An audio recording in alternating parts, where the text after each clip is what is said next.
হাই, ভালে আছানে? ভালেতো থাকিবা। মোৰ লগতহে বেয়া আছিলা।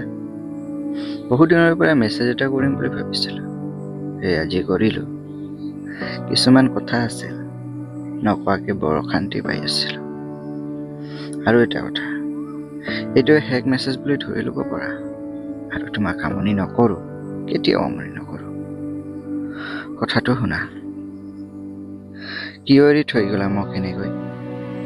আৰু যদি যাবলৈ ইচ্ছা আছিলে, কিয় আহিছিলে মোৰ জীৱনলৈ?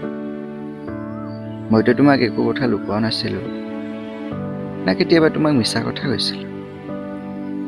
পঢ়া শুনা শেষ কৰি প্ৰাইভেটতে চাকৰি কৰি আছোঁ, আৰু চৰকাৰী চাকৰিৰ কাৰণে প্ৰস্তুতিও চলাই আছোঁ।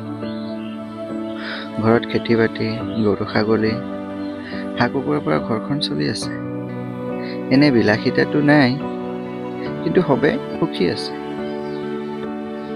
চব কথাটো জানিছিলে, জানি বুজি মোক ভাল পাইছিলে। তথাপিতো এতিয়া কৈ আছা মোৰ হেনো কাম বন নাই।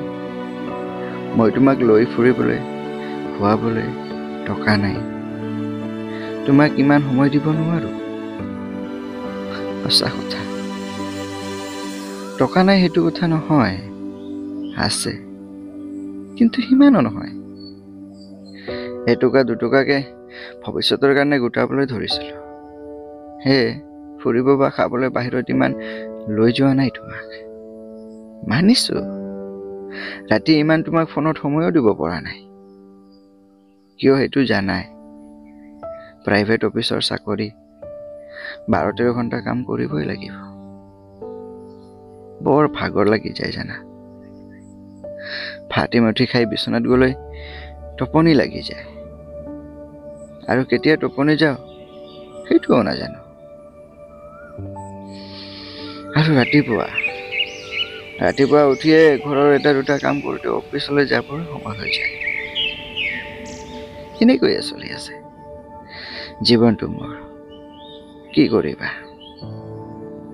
এই বাদ দিয়া, কিমাননো কম তোমাক। ওচৰত থাকোঁতে বুজি নাপালা, এতিয়া আকৌ আঁতৰি গৈ কিনো বুজিবা। যি হওক, সুখত থাকা। নেদেখাজনৰ ওচৰত প্ৰাৰ্থনা জনাইছো, যাতে সদায় তোমাক সুখলে মংগলে ৰাখোঁ। মননো কি, আছো, ভগৱানে যিমান দিনলৈকে ৰাখিছে। ঠিক আছে, good night and good bye.